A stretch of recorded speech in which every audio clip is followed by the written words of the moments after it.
Badminton oyunu 3 setdən bitdikdə neçə dəfə meydan dəyişimi olurdu? 3 dəfə. Aha, 3 setdən bitdikdə 3 dəfə. Voleybol 5 setdən bitdikdə neçə dəfə meydan dəyişimi olur? 5 dəfə ola bilər. Voleybol 5 setdən bitdikdə 5 dəfə meydan dəyişimi olurdu. Metodlar neçə yerə bölünürdü anam? Ümumi və xüsusi metodlar. Aha, ümumi pedaqoji, bir də xüsusi metodlar. Ümumi pedaqoji və xüsusi Aha, metodlar. yaxşı. Pedaqoji proses özü nə adlanırdı?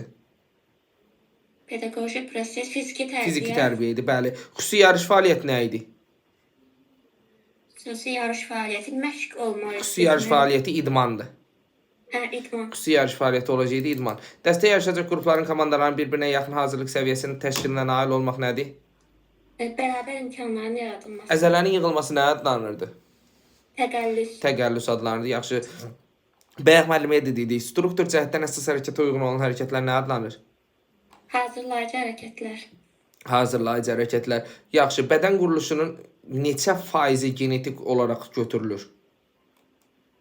15-20%. 70 faizi genetikdir, 30 faizi isə yerdə qalan göstəricilərləndir. Fiziki tərbiyə dərsində istifadə olunan hərəkətlər ardıcıllığına sayın. Müəllimlər, noyabr və oktyabr qrupun dərsidir, xəbəriniz olsun. Hə. Sıra hərəkətləri, Aha.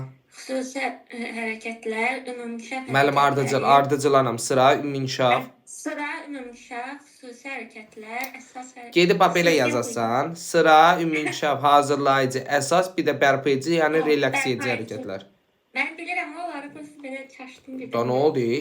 Aha, yaxşı. Bəs dəstə hərəkətlərinin icrası üçün sərf olunan vaxt nədir?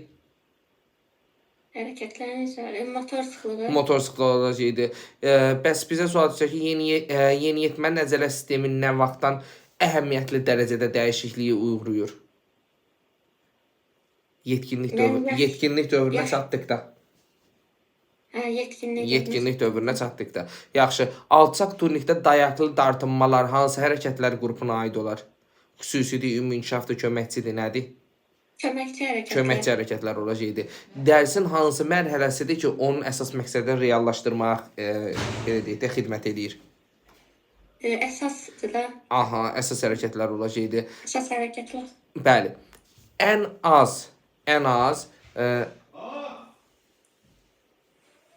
hə, bəs bizə sual düşür ki, müəllim, səhər gimnastikasına neçə hərəkət daxildir? Səhər gimnastikasına 6 hərəkət daxildir. 6 hərəkət daxildir, bəli. Yaxşı, diqqətin son nəticəyə yönləndirilməsi nə adlanır? Son nəticə hərəki vərdiş. Diqqətin hər bir elementə cəlb olunması? Hərəki bacarıq. Hərəki bacarıq. Şuurun hər hansısa bir obyektə cəmləşməsi və istiqamətlənməsi nədir?